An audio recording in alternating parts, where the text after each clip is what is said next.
Tommy left out an important thing. When I was growing up with him in his shadow, he was half the man that he is today. Still even rougher around the edges. And I had the wonderful privilege of teaching him to drive a stick shift. And if you have seen Tommy drive, you know what a poor job I did with that. He can't even drive automatic. But anyway, Tommy was such an impact on me in my high school years. In a brief window of my life, God was so gracious to put me near him, and I've learned so much from him. And my daughter Rachel is in school here now, sitting at his feet. And what a blessing it is to have him as a good friend of mine through the years. And as we sit here in this auditorium, I have so many good memories of my time here through the years, and I hope this building stands maybe for a few more years. We can enjoy these times and maybe even make more memories. One of my best memories was when I was sitting here real close to where my wife is sitting right now, and we were singing Nearer, Still Nearer. And I was conscious at that moment of being nearer to God than I ever had been before. And in my 2 years here, Florida College helped me so many ways to be nearer to God, to come to know him and to love his word. And I'm so deeply thankful for the way that Florida College has shaped me and shaped my family. And in a sense, it goes back to a spring afternoon in Dixon County, Tennessee. I was in high school with my mind in many places, and I had an appointment to meet with Harry Pickup Jr.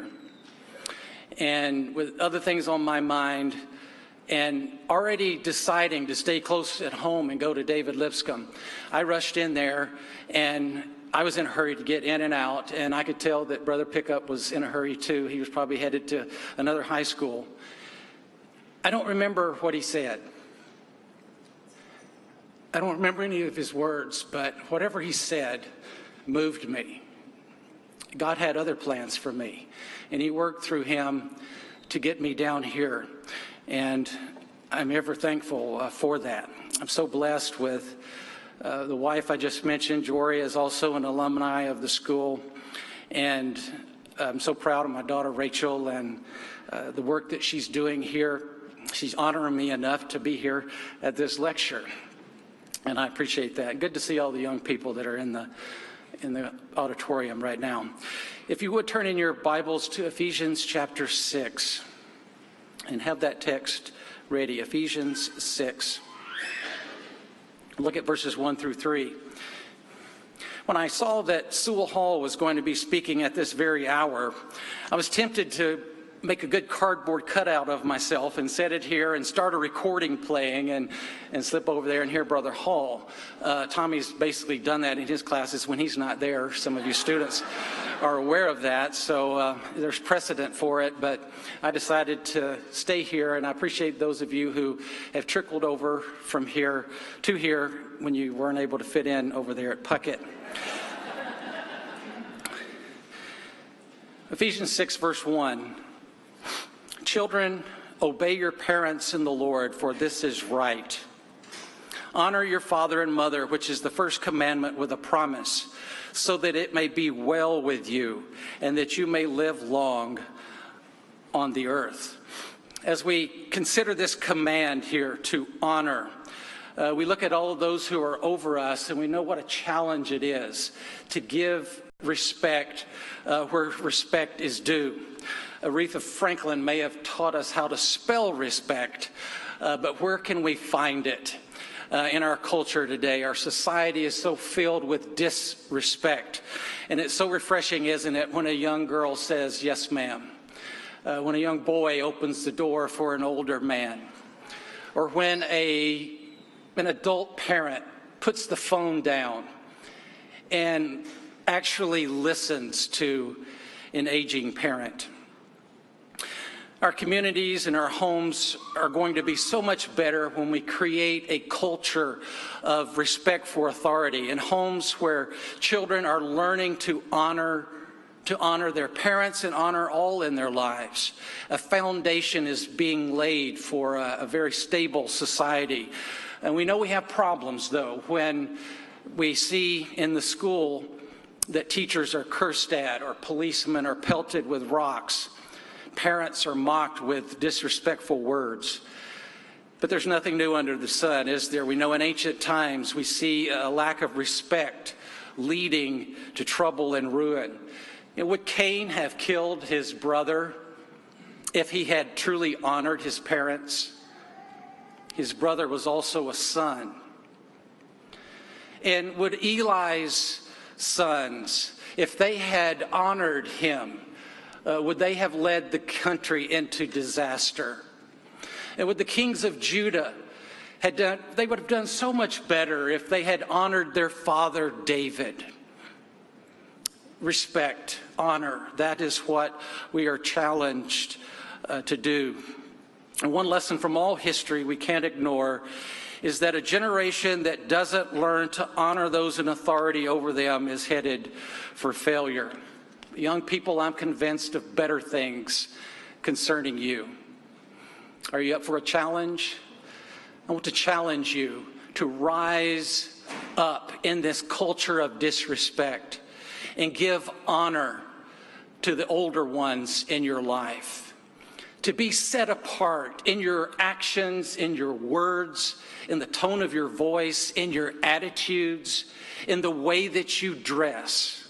I challenge you to show proper honor for all situations, all people, all that is in your life that is worthy of honor. In the book of Ephesians, we know we're challenged to live in the heavenly places. Paul challenges us to walk worthy of our calling. And as we think about this elevated life, it's defined for us quite well in chapter 5 and verse 21 of Ephesians. There he says, be subject to one another in the fear of Christ. Think on that phrase. Be subject to one another in the fear of Christ. Christ, who is King of Kings, is one to be feared. He could come at any moment in flaming fire to take vengeance on those who do not know God, those who do not obey the gospel. And as we fear Christ and honor him, esteem him highly, in that fear of Christ, we are to be subject to one another. That is a commandment for all of us, not just wives, but we all are to submit to each other, Paul says here in this text.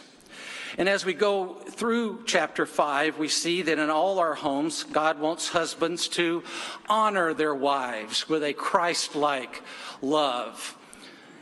Husbands need to come to the cross and set up camp there. That is where we learn to love. That is how we know to love and to sacrifice and to give for our wives the way that Christ loves the church. And really what husbands are doing is showing her honor in all ways, as Peter says, as a fellow heir of the grace of life. And then wives are to, in turn, honor their husbands by respecting him. That's where Paul goes at the end of chapter 5, right? Down in verse 33. Women, see to it that you respect your husbands. And so what we have here is a home where husbands and wives respect each other enough to obey each other. I know obey has been taken out of the marriage vows and a lot of ceremonies, but there is obedience. There's that honey-do list that is always being checked off. And children growing up in that home, isn't it wonderful to see mother and father obeying each other in a respectful way and honoring each other enough to do what the other wishes that should be done. And so when we see in neighborhoods and schools, we see in the local church that there is a lot of disrespect and disobedience, how good it is to see in a godly home that we learn what it means to obey those who are over us. Again, children, obey your parents in the Lord, for this is right. We want to be right. If you want to be right in this world, if you want things to go right for you, and most importantly, to be right in the eyes of God, he says, obey. Obey your parents. As long as their rule doesn't conflict with the rule of the Lord, obey your parents in the Lord. This is the right thing to do. We have that same idea really in Revelation 4 and verse 11. Worthy are you, our Lord and our God, to receive glory and honor and power, for you created all things, and because of your will they existed and were created. So here's praise, honor that is given to the Lord. And the text tells us the reason for it is because God is creator. Because he is so awesome to speak the world into existence with his mighty power. He is worthy because of who he is. And so in the home, when a child is looking to mom or dad, mom is to be obeyed because she is mom, because she is in that position of authority. Dad, we do what he says because he is dad. It is his nature as one over us that we're respecting. We honor and obey as the Lord commands us. In our society today, we're revisiting marriage laws, we're revisiting immigration laws, whether we should give special rights to certain ones. And when we look at the issues, we should always be thinking of these questions. Who is it that should be allowed to marry? Should we permit these across the border to live in our country? Who should be given special rights? And so many times with these big questions being raised, it's mostly about feelings. We hear far too often someone say, I don't care what the law says, this is what I feel is the right thing to do. If you watch the Super Bowl Sunday, really many of us watching just for the commercials, one of those commercials was a really long one that showed a mother and her little daughter headed north for the United States, only to arrive at a wall. And anybody that watched that all the way through, you would feel a lot of emotions. I hope your compassion is stirred for those who would seek a home. It's good to have feelings. It's good for our hearts to go out to those in those kinds of situations. But as we know, there's also a law about immigration. And some are all about the law. And if you are merely about law, that family doesn't get in.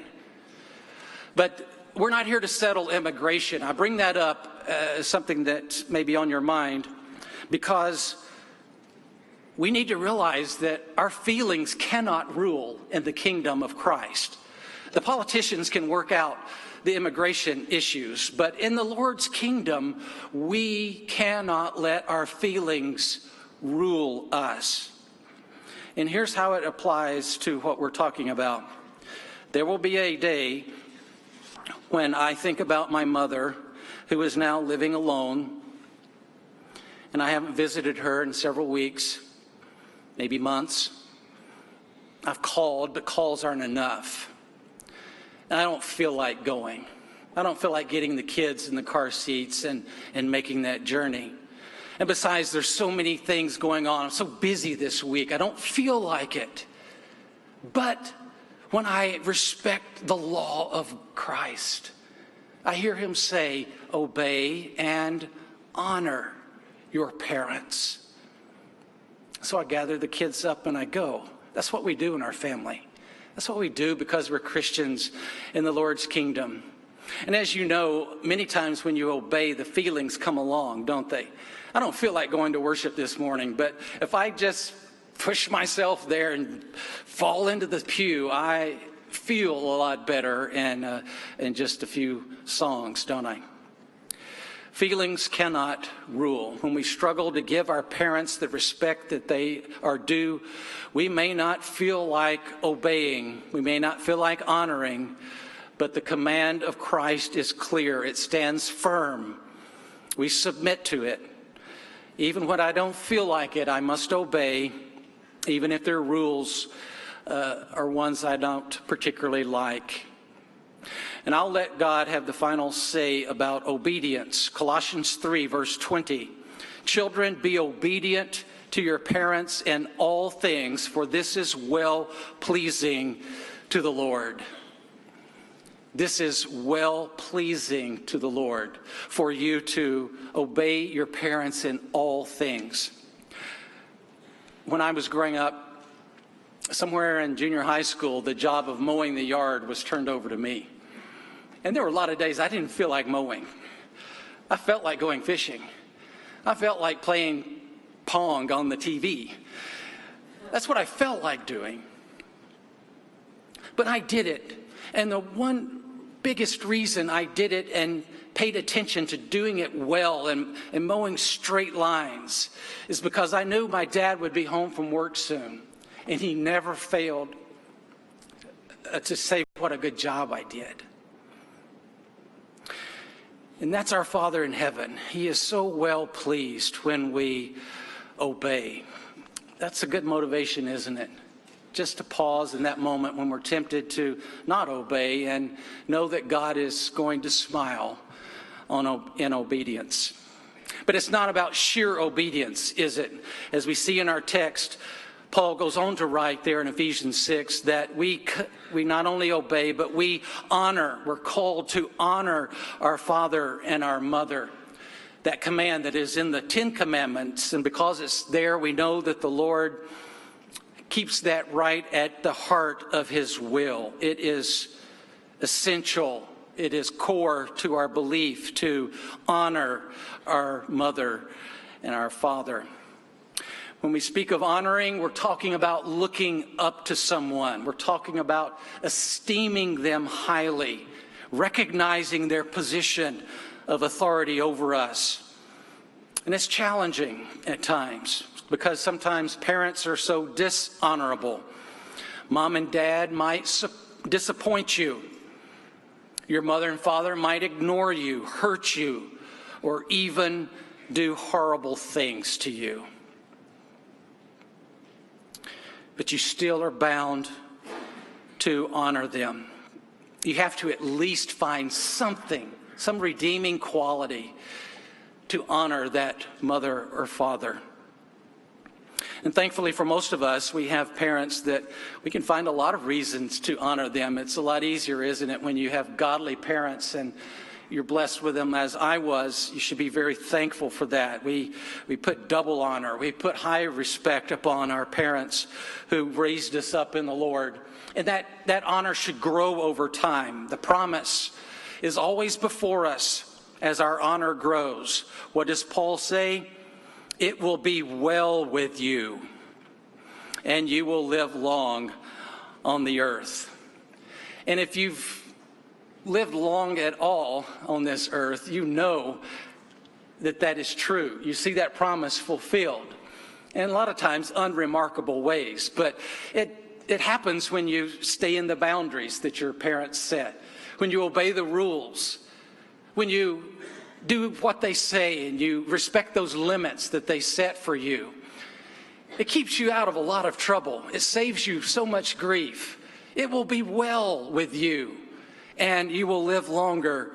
There are painful exceptions to that rule, of course, but generally that is so wonderfully true. And let me say just a word to fathers.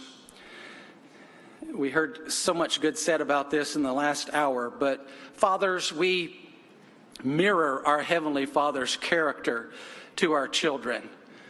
That is something that humbles me often. When my children grow up with their father, they are getting a view of the Father in heaven. And as we see in the New Testament, as we noted, Jesus introducing the covenant says so often, your Father, our Father, the Father in heaven. And you don't read that so much in the Old Testament, just a scattered reference to Father here and there, but the New Testament explodes with fatherhood. And where that really hits us as fathers is when our children are reading that in their New Testament. And when they read the word Father, what comes to mind? When they say Father in heaven, what do they think about their Father on earth? hopefully they think good. Hopefully they're eager to obey. Hopefully their hearts are filled with honor for the Father in heaven because their dad is such a good, honorable man. And I know I fall short of that. All of us fathers do. And we just pray that our children will forgive us for not being the fathers that we aim to be. But we strive to be honorable, to be respectable, so that we will be respected. I know that it's not a conditional command that we see here in Ephesians 6. It's not obey and honor if you have good godly parents. No, it's just without the condition, and that means that sometimes it's going to be very hard to honor my dad when he's not so respectable. And that's on us parents. To be focused on honorable behavior, consistent godliness, Christ-likeness in all that we do. And they may find fault in the movies we don't like, but what really matters is that they see godliness in mom and dad. And that helps the honor and respect come much more easily. But even when children are very small, they're learning to honor their parents at a very basic level. They honor those two people who tower over them, who do so much, even at 3 a.m, to meet their needs.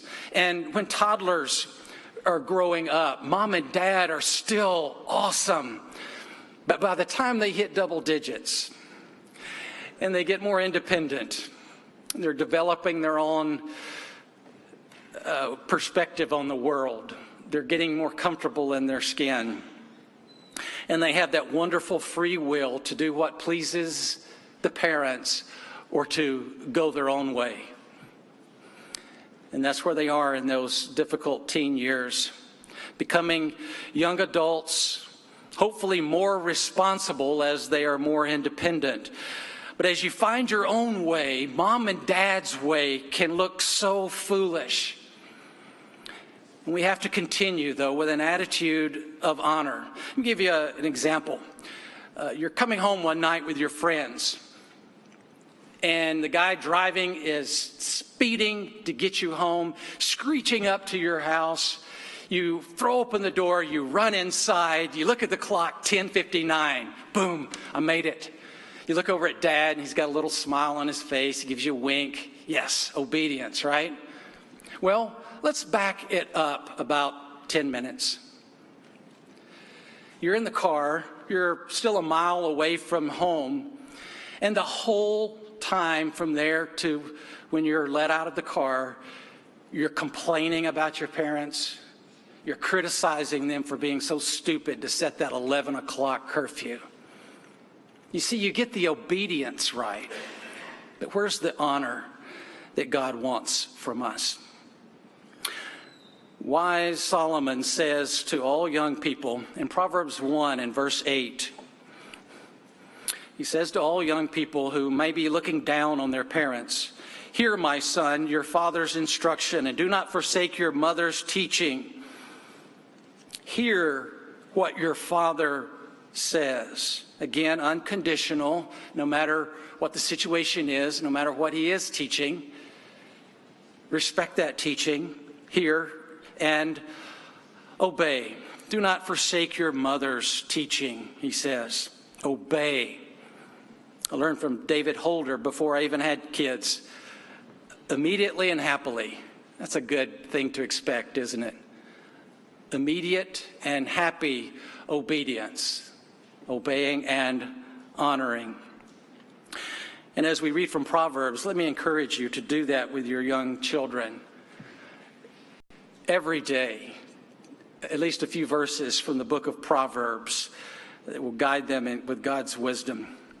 And when you think about respectful children, they are the best citizens in our country, aren't they? They are the ones that employers are going to want to hire. They move more quickly and better through the jobs. And more importantly, they understand how to submit to elders in the church. They know honor. They've lived it all their lives. They've seen it modeled before them. And they know what it means in 1 Peter 2:17 to honor all people. That is something that is learned at home, to honor all people. And what a challenge that is, to honor everybody in your family, your siblings, your little brother, your older sister. I have an older brother who at times was evil, obvious evil. On occasion, he cut down a tree when I was in it. And I'm not sure how I survived it. Even more amazing is that my brother survived when my dad found out what happened. But that's the brother I grew up with. How do you honor that? How do you honor that little sister who's such a brat, so spoiled? How do you honor your parents who are always embarrassing you? Those shameless selfies. Everywhere we go, we got to take them. How do you honor that? And at the ballpark, you know he's safe, but the way you respond to that call says so much to your children. Honor all people, even when they're wrong. That is what we model. And as we move through life, consider yourself a post-college person with now a job. You've got your own car. Hopefully you've got a place that's not doubling as your parents' basement. And as you mature through your 20s, your mom and dad are even more and more out of touch. Mom knows nothing about computers. She thinks that a hard drive is that long journey down to Temple Terrace. And dad's worse. I mean, he's still meeting every day at Denny's with his buddies and answering calls on his flip phone. Hopeless. They're so hopeless. And as dads, we try to stay current. We try to stay hip and fail. How do you honor those who just won't graduate from old school? We may even pass our parents up in their spiritual maturity to, in that sense, grow higher and to be even better. I appreciate the graphs that were up in this past hour of showing the downward trend that we see in worldly people, but that wonderful upward trend. And I want nothing more for my three girls, for them to be better. And I say that in the sense of more godly family, a more biblically focused family, a family that's walking more closely in the steps of Jesus than just better than the one they grew up with. I feel like I have taken that step forward with my life and my family, and I hope that continues. There's nothing better than to see our children exceeding our expectations. And we may even pass our parents in that way, but we have to never forget, as we move beyond our old fogey parents, it's likely because of them. It's their sacrifices, it's what they've done that's brought you to where you are. And there's no room for pride or condescension, but just humility and thankfulness that God puts you in the family where you are. And that motivates me to treat my parents better. I could have been born in any family, but God put me in the family I'm in. God gave me the parents that I have for a reason. And by His grace, we honor those who bring us up in the Lord. It's remarkable, isn't it, how things change when we have our own children. I'm holding my firstborn one for the first time, and the world is so different. I remember that moment, walking on that proverbial cloud. Everything was different, and in a good and amazing way. When I become a parent, it helps me to appreciate my own parents. And as children mature, I'm reminded over and over that my parents made so many sacrifices for me. While my precious child is sitting up and spitting up and growing up, I'm giving up. I give up my time, I give up my money, I give up my vacation so she can be at that tournament this weekend. And as I do that, I grow in appreciation, grow in knowledge. I learn more and more about what my parents have done, and their way is not so foolish after all. But don't you moms and dads just love it, that magical moment when you catch yourself saying to your children the exact words that your parents said to you? Same words, same tone of voice, same expression on your face. Isn't that wonderful that we suddenly endorse those words in that moment? And most of our young parents with small children are in the millennial generation. There's one thing I really like about you millennials. It's your eagerness to question things. And there's one thing that I don't particularly like about millennials. It's your eagerness to question things. And there will come a time when we're just exasperated. We have our own family now. We're running our own lives. It can be so hard to accept your parents' ideas, their wishes, their decisions. You may start to question, do I really have to respect Dad's view on that? Why should I even listen to Mom when she's so ignorant on that subject? Why should I stay with their way when their way is so 20th century? No matter how far you go in your life, when you look at your parents, you need to listen to them. The Lord requires you to honor them. I love the words of Fyodor Dostoevsky, who said, "The second half of a man's life is made up of nothing but the habits he has accumulated during the first half." How true that is. If you're into your second half of your life, you know that you're a product of your habits in your earlier years.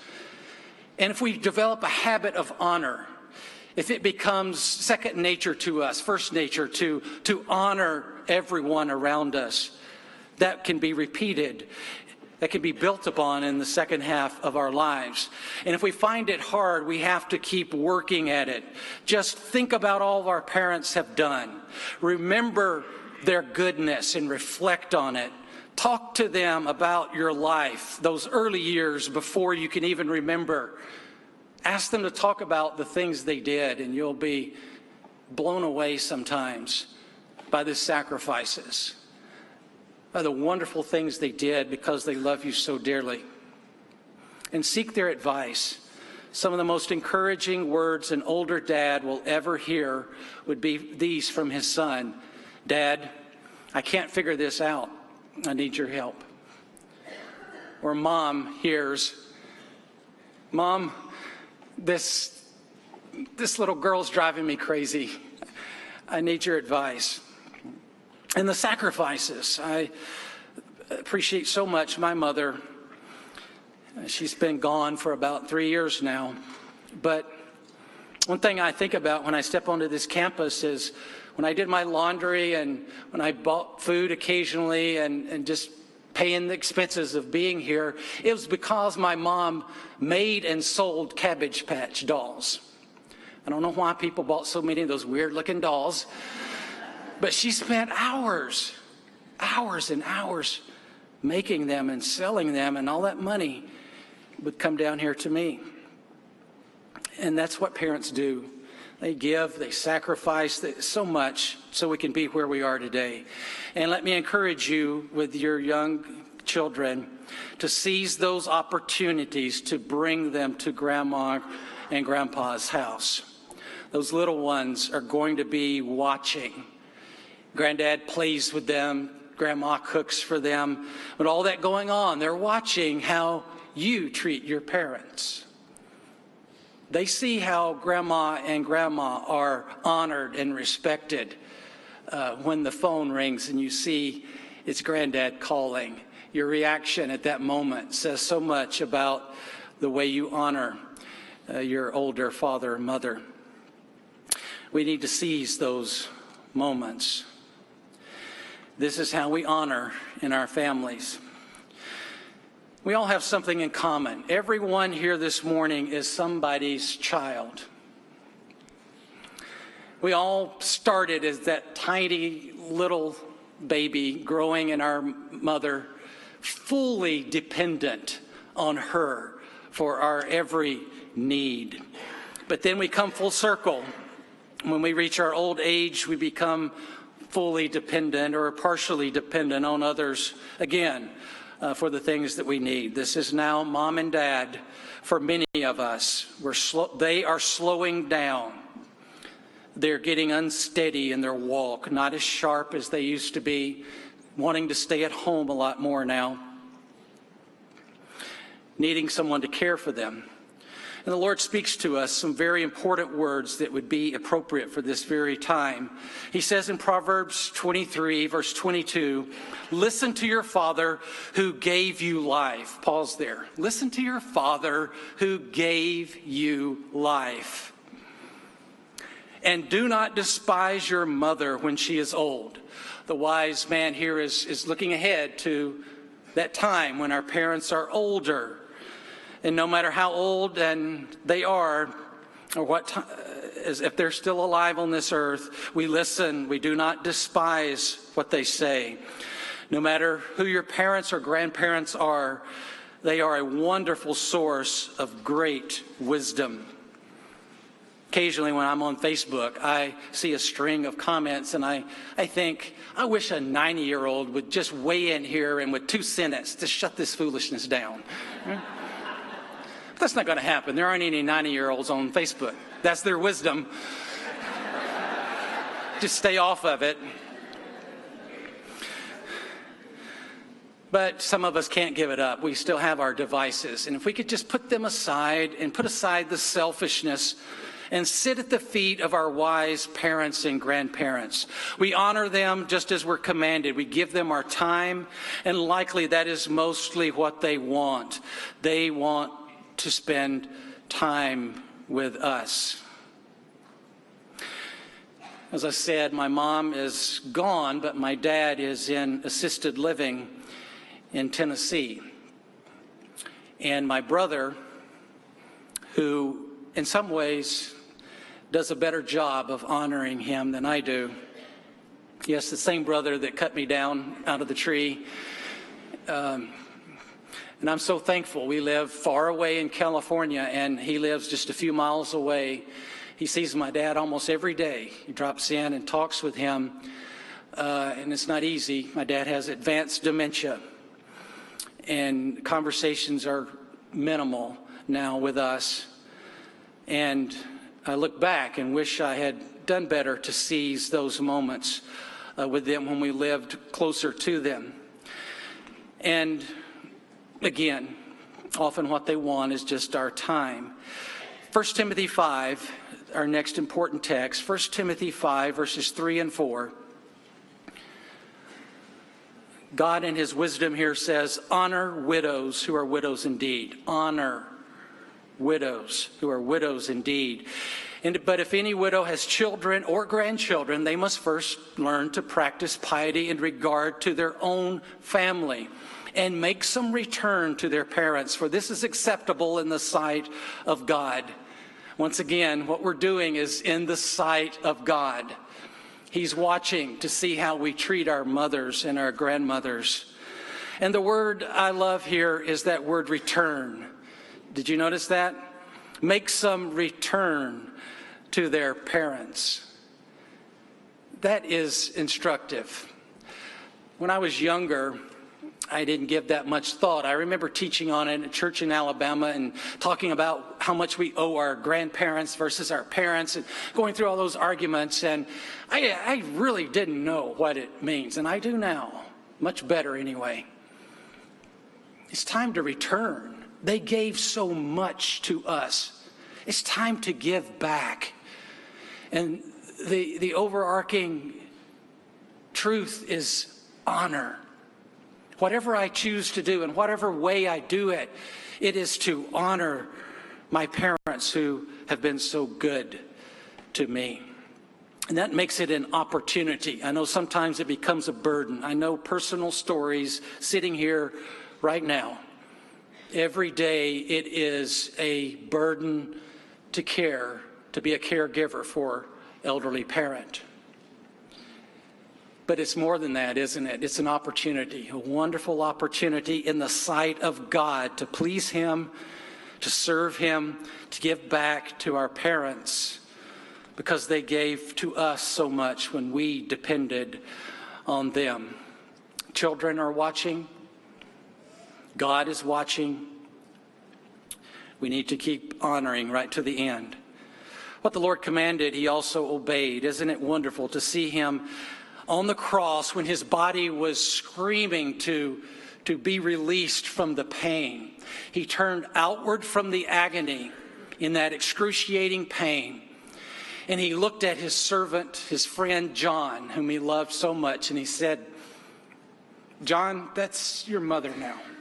I'm giving my mother to you." And in that moment, He did what He could. What a beautiful example for us to look to Jesus and realize that when it's not easy, we need to be honoring our parents and just do the best we can, do what we can. And it plays out differently in our families. It may be that mom or dad can stay home. That's what they prefer usually. And I can go visit often and somebody can check in on them. Maybe assisted living. Maybe a nurse comes to visit. A nursing home. Whatever you decide, you do what you can. That's what Jesus did. Just do what you can in that moment when your parents are in need of that special care. You know, our culture values youth so much. And one reason is that Puritan work ethic that still pervades our culture. Who is it that's valuable? Who is it that's worth keeping around? It's those who contribute by working hard. And an elderly person who is weak and can't work is expendable. That's the way many think. But of course, that's not us, is it? We know better. You watch a people treat their elderly citizens and you'll learn much about them. We in the Lord's kingdom, we raise them up, we esteem them highly, we honor them. And when we're serving with them in menial tasks, when we're about daily care with an aging parent, those moments of service are shaping us to be so much like Jesus. Jesus, when He was on this earth, one way to sum up His whole mission was to help those who could not help themselves. That's what He's done for all of us. He's helping those who cannot, never would, return to Him. And when we're doing that for an aging parent who mentally may be gone or barely there in an intellectual sense, but still needing love and care, there are a few things that move us more deeply into God's will than when we're sharing in another's suffering, bearing another's burden. And when our children witness us loving our broken parents to the uttermost, what they see are good works that hopefully endure in a legacy of honor. I think about legacy a lot. I don't know about you, but at this point in my life, I want to leave a good legacy. How good to leave a legacy of honor. If God is extending the life of my parent, He does so with good reason. If you sit down with a group of baby boomers, it won't be long before they open up a Pandora's box of worries about how to care for their aging parents. Quickly, as we conclude, let me give you 4 things you can take with you that will hopefully help you through if you're caring for an elderly parent. First of all, communicate openly. Be candid. Be forthcoming with truth. Speak about your needs. Speak about your ability to meet the needs. Talk openly about finances and living wills, health and medical decisions, potential places to live. Talk about that as openly as you can. Sometimes we come from different families and that creates issues. I think Dad should live here with us. My wife says, no, it's better that he's in assisted living. Be sure that Dad is in on that discussion. Be sure you all come together and you openly, candidly discuss the matter. Secondly, overcome pride and selfishness. You have to be humble to be able to say the truth sometimes. Be humble enough to say, I realize now I can't drive anymore. I can't do this for myself. I can't do this safely. I have to be humble enough to admit that. We all love our independence, but we have to be honest with ourselves. And as caregivers, we have to be honest with our feelings. We need to shoot straight about the harsh realities. I know it's hard to talk about health issues if the funds are low, or why you don't come to see me more because of the distance. Be open, discuss those things. It's always good to speak the truth in love and work through those difficult discussions. And then thirdly, don't parent the parent. There are a lot of elderly parents who complain about their children treating them like children. They give orders, they do things for them that they can still do for themselves. They're forbidding travel.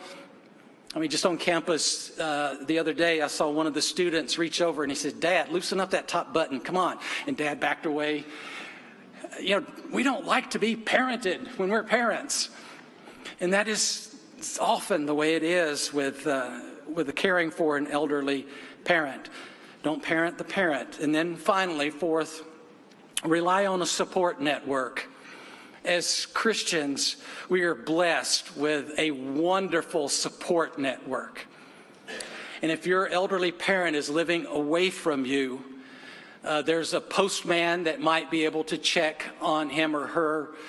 There may be a delivery person. There may be a neighbor across the street. More importantly, we know members in the local congregation, they will drive distances to check on your dad, to see if your mom's doing okay. We need to, again, be humble enough to ask for help.